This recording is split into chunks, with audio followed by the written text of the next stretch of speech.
Okay, I've got the engine tipped up on its side because I'm dropping in the crankcase drain and the gearbox sump plug. So that's our little case drain plug we made the other day, and that's the washer that goes on it. So I'll put a bit of sealant on that and put that in. So that's come up a treat. Very happy. Then I'll drop some lock wire in between them, and then that's all out of the way. Okay, into the primary drive side, we've got the kickstart quadrant and spring in. Even though this is not operating with a kickstart lever, you still need that because it seals up the primary drive case. Bronze bush is in, clutch basket in, bronze thrust washer.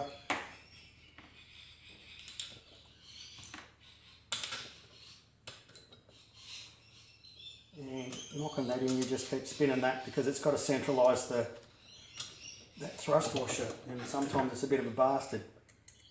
No, I think I've got it. No, I haven't.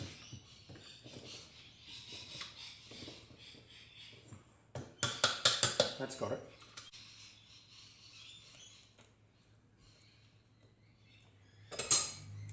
Mushroom. Really easy to forget putting it in. So you get all your clutch pack on, look down, and you look at that. So I'll put it in so I don't forget it.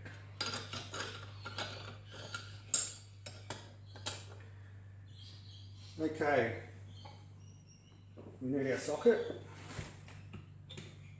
and the torque on this nut's 50 foot-pounds. So make sure you've got it right on.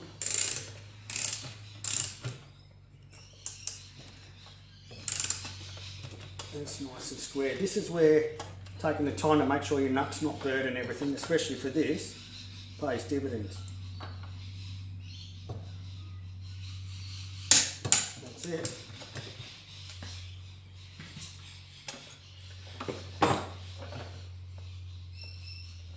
Tiny bit in there, that's good. Now, I've actually got my friction plates soaking in oil here, and I've had that soaking since this morning, and we'll put those in. But what we're actually going to fit up to this bike is an 8 spring clutch pack. So when I get to that, I'll actually lay the engine over on its side and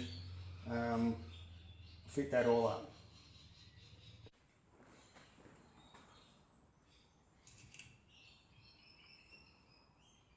Alright, we've got our clutch pack in, and if you think this doesn't look like a standard Bantam one, you're exactly right. This is a 8 spring clutch pack, 2, 4, 6, 8.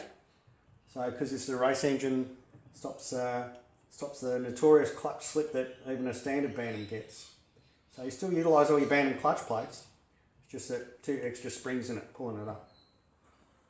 Alright, you can see our 8 spring clutch pack there. We've got our primary drive sprocket on, and we'll just torque that up, and torque 50 foot-pound.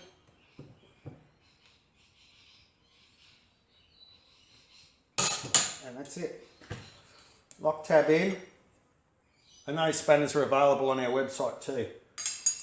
So it does your clutch and the primary drive sprocket. So we'll just drop our lock tab over.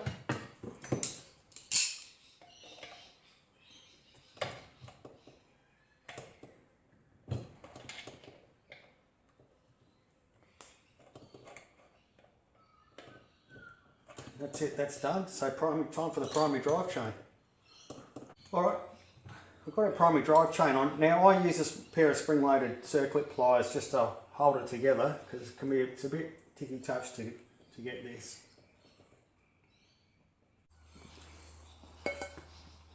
Okay, we've got all our primary drive components in, all the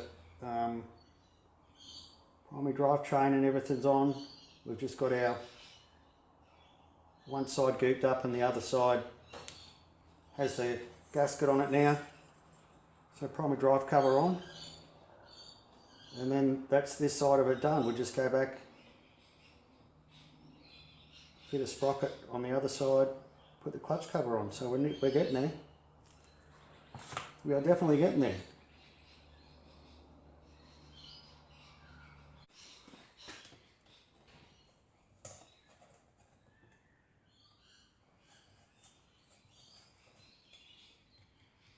Just trimming the gasket off.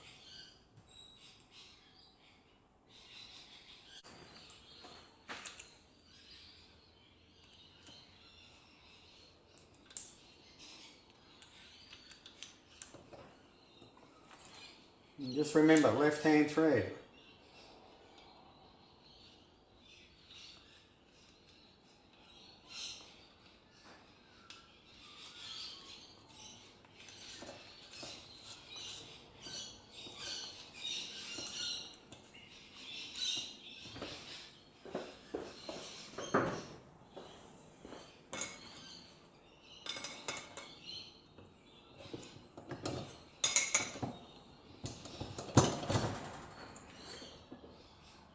Just making sure I've got clearance between the seal carrier at the back, and everything looks good. I'll just tab that over and we'll be right.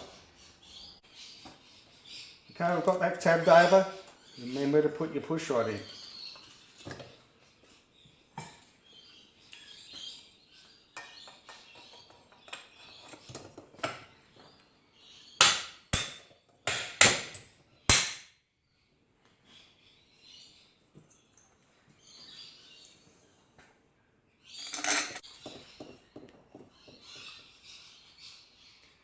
Okay, we've got our engine done, all back together. Went together pretty well, pretty happy. The proof will be in the pudding when we fire it up and get it running in the bike. So, but all in all, no major issues or dramas, which I wouldn't envisage anyway. Everything was prepped out well before we started putting it all back together. So next job will be to make the electronic ignition for this, because the original ignition system's not going back on, and we'll make an electronic ignition to suit this, because it's going to be a race bike. So that's about it. I hope you've enjoyed it.